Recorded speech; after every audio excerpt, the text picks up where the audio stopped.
سؤال كلنا بنسأله لبعض، أنا نفسي أكون مبسوط وسعيد دايما.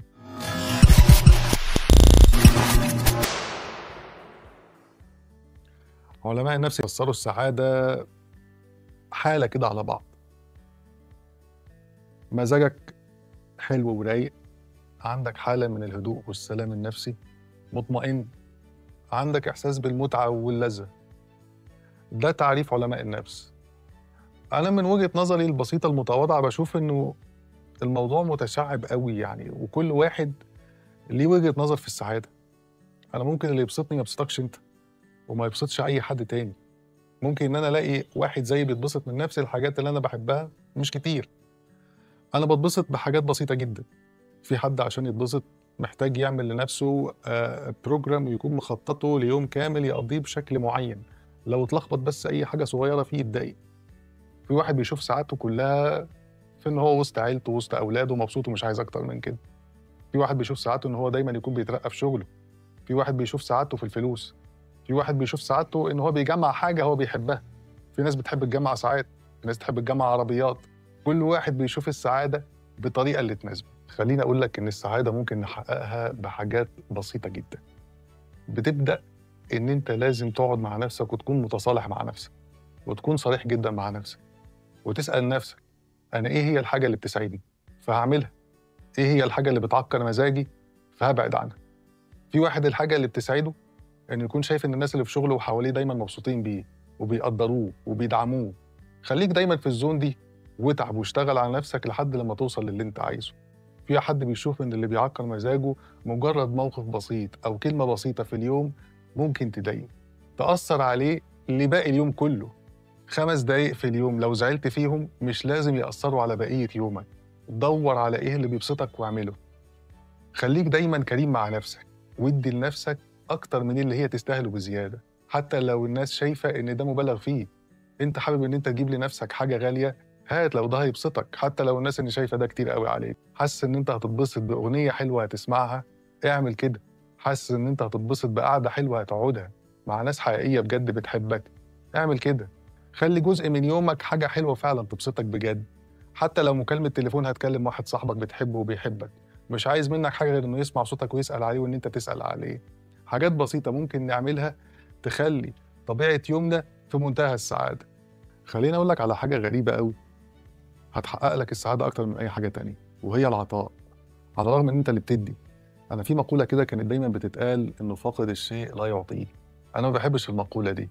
بحس إن اللي فاقد الشيء لو جاله فرصة إن هو يديه أكيد هيديه بنفس راضية. زي ما انت بالظبط كده لو انت عايز تتصدق بالمال اللي معاك، انا متاكد ان فرحتك هتكون اكتر بكتير جدا من اللي انت بتديله الفلوس، وهيرفع عندك هرمون السعاده بشكل غير طبيعي. ده حتى من اوامر ديننا يعني انه لو انت ربنا سبحانه وتعالى ضيقها عليك تصدق وادي من اللي عندك، ربنا هيديك وهيجازيك خير اكتر واكتر. من اكتر الحاجات كمان اللي ممكن تخلي عندك سعاده بشكل مستمر ان انت تكون دايما متفائل، متفائل ان اللي جاي ان شاء الله احسن. على الرغم ان انت مفيش في ايدك اي دليل مادي ماسكه بيدل ان اللي جاي ممكن يكون احسن او يحقق لك اللي انت عايزه، بس انت دايما متفائل ان اللي جاي خير، وان ربنا سبحانه وتعالى عمره ما هيخيب ظنك، وعندك يقين ان ربنا سبحانه وتعالى هيديك. وتاكد دايما ان الايد دايما اللي بتطلع وتدعي ربنا عمرها ما بترجع دايما فاضيه ابدا. دايما التفاؤل وحسن الظن بالله من اكتر اسباب السعاده. وخليني اقول لك ان دايما حتى لو كانت الحياة مليانة عكوسات وتعقيدات في الطريق اللي انت ماشي فيه، ولكن دايما بالتفاؤل وبالأمل انت هتغلب وهتحقق اللي انت عايزه، وكمان هتكون سعيد باللي انت بتعمله. فخليك دايما متفائل.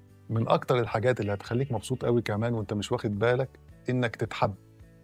مش بس في علاقة عاطفية ان راجل يحب ست او ست تحب راجل، لا، ان انت تكون محبوب وسط أهلك، وسط أصحابك، وسط زمايلك في الشغل. نظرة التقدير اللي في عينيهم دي اللي بتخلي دايما عندك طاقة وأمل لبكرة. بتطلع فيك طاقات إبداعية كتيرة، تبقى عايز دايما تبقى أحسن، وعايز دايما تبقى عند حسن ظن كل اللي حواليك وبصولك بصة التقدير دي. ما ينفعش إن أنت تخذلهم. أنا متأكد إن من غير نظرة التقدير اللي في الشغل دي أو حب الناس ليك في شغلك أو وسط أهلك، أنت مش هيبقى عندك أي طاقة إن أنت تدي لأي حد حاجة، ولا حتى إن أنت تطور في نفسك. ففعلا نعمة إن أنت تتحب نعمة كبيرة قوي من عند ربنا سبحانه وتعالى. وطالما انت بتشتغل وبتجتهد على نفسك اكيد انت هتتحب. طول ما أنت بتعمل اللي عليك أكيد الناس هتحبك، طول ما أنت بتساعد كل اللي حواليك أكيد الناس هتحبك، طول ما أنت بتتقن عملك أكيد الناس هتحبك. أي حاجة حلوة بتعملها هتخلّي الناس تحبك دايمًا، ودايمًا حُب الناس ده هيخلّي عندك إحساس بالذات أكتر، وهيخلّي عندك القدرة إن أنت تطوّر من نَفْسك أكتر وأكتر.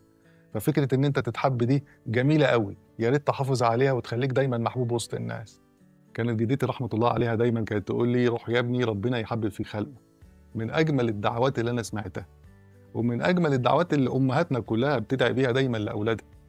أستاذنا الكبير فؤاد المهندس في فيلم أرض النفاق، دخل الكشك ده لقاه بيبيع أخلاق، اشترى كل اللي هو عايزه وزيادة، بس كان كل ما ياخد الحباية مفعولها يروح مع الوقت يحس إن هو مش سعيد خالص. مرة افتكر إن سعادته هتكون في الجرأة، خد حباية الجرأة، بعد ما مفعولها راح رجع تاني زي الأول. خد حباية الحب، بعد ما مفعولها راح رجع تاني زي الأول. خد حباية الشجاعة، بعد ما مفعولها راح رجع تاني زي الأول. كل ده ليه؟ لأن في الآخر أستاذ مسعود الموظف كان عايز يوصل رسالة، أنت لازم تشوف نفسك حلو. أستاذ مسعود ما كانش شايف نفسه حلو، كان شايف دايمًا إن في حاجة ناقصة، بيحاول يعوضها بحاجة مؤقتة يشتريها ياخدها، ودي كانت أحلى حاجة في الفيلم ده، إن أنت لازم تكون باصص لنُص الكوباية المليان اللي عندك، شوف إيه اللي عندك حلو، طوّره، نمّيه، لازم تكون واثق في نفسك وعارف إن كل اللي عندك حلو وراضي بيه وشايف نفسك كويس وراضي بيها، غير كده عمرك ما هتكون سعيد. من أجمل أنواع السعادة كمان هي الرضا، إن أنت تكون راضي بكل حاجة عندك. مفهوم السعادة أنا باشوفه دايمًا مرتبط بالرضا والطمأنينة يعني، وكان الشيخ الشعراوي رحمة الله عليه ليه قصة جميلة أوي. في يوم من الأيام وكنا في شهر رمضان الكريم، وكان الشيخ الشعراوي رحمة الله عليه راجع بيته قبل المغرب بساعة، وقفه راجل بسيط الحال، وأصر الراجل ده إن الشيخ الشعراوي ييجي يفطر عنده في رمضان. الشيخ الشعراوي لبى الدعوة وطلع بيت الراجل ده. شاف الراجل ده إن هو راضي بكل حاجة وممتن جدًا لكل حاجة عنده. الشيخ الشعراوي طلع بيت الراجل البسيط اللي السلم بتاع البيت كان خشب، وعلى الرغم من كده قعد الشيخ الشعراوي مستني يفطر معاه. سمع الراجل هو ومراته وهما بيتكلموا قبل الفطار، زوجته بتقول له: "ما فيش عندنا في البيت غير فول." الشيخ الشعراوي أكل الأكل البسيط ده معاه على الفطار في رمضان.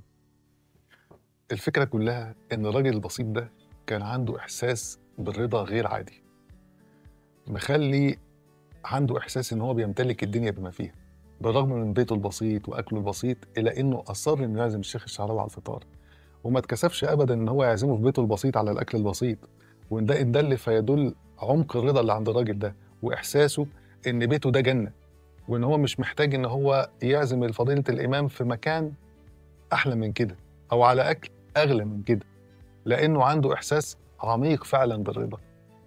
الرضا نعمة كبيرة من ربنا سبحانه وتعالى، لمّا الإنسان بيرضى بكل اللي عنده ويتأكد إن ربنا سبحانه وتعالى جعل له رزق في كل حاجة هو أخدها، ومتأكد إن ال24 قيراط بتوعه كاملين وزي الفل، عمره ما هيكون مستني أي حاجة، ولا حاسس إن في أي حاجة ناقصاه، ودايمًا هتلاقي الإنسان الراضي ده عنده إحساس بالسكينة، حاسس إن هو دايمًا مطمئن، ودي من أكتر أنواع السعادة اللي أنا باحبها، إن الإنسان يكون عنده رضا وسكينة، مش مستني حاجة ومش قلقان من حاجة، مسلِّم أمره كله لله.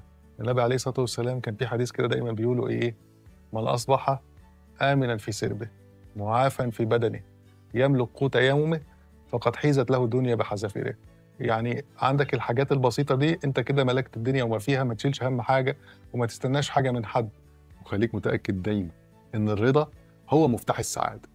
من المقولات اللي عجبتني أوي عن السعادة، بتقول إن السعادة ما هي إلا تفاؤل وحُسن ظن بالله وصبر بدون استعجال، وإن أنت لازم دايمًا تكون متأكد إن طول ما إيدك ممدودة لربنا سبحانه وتعالى وبتطلب منه، تأكد إن هي عمرها ما هترجع فاضية أبدًا، وإن ربنا دايمًا هيرضيك باللي أحسن باللي أنت بتطلبه. أهم ما في الموضوع إن أنت يكون دايمًا عندك طمأنينة وسكينة وراحة بال. طيب هل السعادة دي ممكن أشتريها بفلوس؟ والإجابة هنا بتختلف من واحد للتاني. مش كل حاجة تقدر تشتريها بالفلوس، أو الفلوس مش هي دايمًا اللي هتجيب لك السعادة. في قصة لطيفة جدًا كده عن حد ملياردير يوناني معروف أوناسيس. بنته كريستينا ماتت وهي عندها 37 سنة، وعاشت حياة وصفتها بإن هي مليئة بالشقاء، على الرغم إن هي بنت ملياردير وعندها مليارات من الدولارات، اللي هو في الآخر ماتت لوحدها في شقة في الأرجنتين. وصفت الحياة بتاعتها بالشقاء، والدها توفى وأمها تزوجت سابتها لوحدها، أخوها توفى في حادثة طيارة، هي اتجوزت 4 مرات بعدها من 4 جنسيات مختلفة، وفي الآخر ماتت وحيدة. أنا في وجهة نظري هي ماتت وحيدة لإن هي عمرها ما حست بالأمان أو الطمأنينة مع حد، ما لقيتش الونس اللي بجد، ما لقيتش الحضن اللي يطبطب بجد، ما لقيتش صاحب بجد من غير مصلحة، أو ما لقيتش حبيب بجد من غير ما يكون ليه مصلحة من وراه. إحساس سيء جدًا إن أنت تبقى عارف إن كل الناس حواليك عايزين منك مش عايزين يدّوا لك، عايزين يستفيدوا منك مش عايزين يفيدوك. إحساس في منتهى القسوة، بيخلّي الإنسان دايمًا حاسس إن هو عايش في شقاء. في الآخر أقدر أقول لك إن الفلوس أداة، ممكن تجيب سعادة، بس السعادة مفهومها أبعد من كده بشوية. حاجات كتيرة ممكن تجيب لك برضه السعادة، إنك تكون راضي ومرتاح البال ومش شايل هَم حاجة، وعندك إحساس دايمًا بالطمأنينة، بتعمل اللي عليك وبتسعى، ومش مستني نتيجة، لإنه أكتر حاجة ممكن تتعب أي إنسان هي الانتظار والاستعجال، بيطيّروا عليك حاجات كتيرة جدًا. خلّيني أقول لك في الآخر الفلوس مهمة، مهمة، بس مش هي الحاجة الوحيدة اللي هتجيب لك السعادة. مفهوم السعادة مختلف عند الناس، وكل واحد بيشوفها من وجهة نظره، وكل واحد لابد إن هو يكون كريم مع نفسه زيادة عن اللازم لو هو يقدر يعمل كده، عشان يجيب لنفسه السعادة.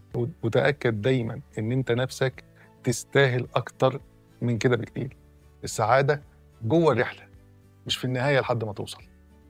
خليك دايمًا متأكد من كده، متأكد إن الفلوس واحدة من الأسباب، بس مفهوم السعادة دايمًا أوسع من كده بشوية. مفهوم السعادة دايمًا بييجي في الرضا والطمأنينة، وإن أنت تحس إن أنت عامل اللي عليك ومش مستني النتيجة دلوقتي. ممكن تتأخر شوية مش مهم، بس تأكد إنها هتيجي، وما تستعجلش علشان ما تخسرش. وهنروح بعيد ليه؟ إحنا قلنا مثالين في الحلقة دي، مثل بتاع كريستينا أوناسيس الست المليارديرة اللي وصلت في حياتها بإنها حياة في منتهى الشقاء، والراجل البسيط الفقير اللي عزم الشيخ الشعراوي اللي كان في منتهى السعادة في بيته وأصر إنه يعزم الشيخ الشعراوي في بيته. خليك دايماً معطاء ومتفائل، وارضى بكل اللي عندك، وشوف نفسك حلو وكويس. بص لنص الكوباية المليان دايماً، وتأكد إن أنت دايماً هتوصل، واستمتع بالرحلة بتاعتك وخليك سعيد بيها، ما تستناش محطة النهاية، وإن شاء الله دايماً تبقى سعيد.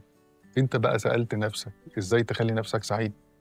لو أنت عندك إجابة يا ريت برضه تقول لي عشان أعرف. يا رب تكون الحلقة النهاردة عجبتكم، ويكون مفهوم السعادة واضح شوية ليا وليكم. لو حد شايف إن في حاجة معينة بتبسطه يا ريت يبعت ويقول لي، يمكن أجربها تبسطني أنا كمان. أشوفكم دايماً على خير.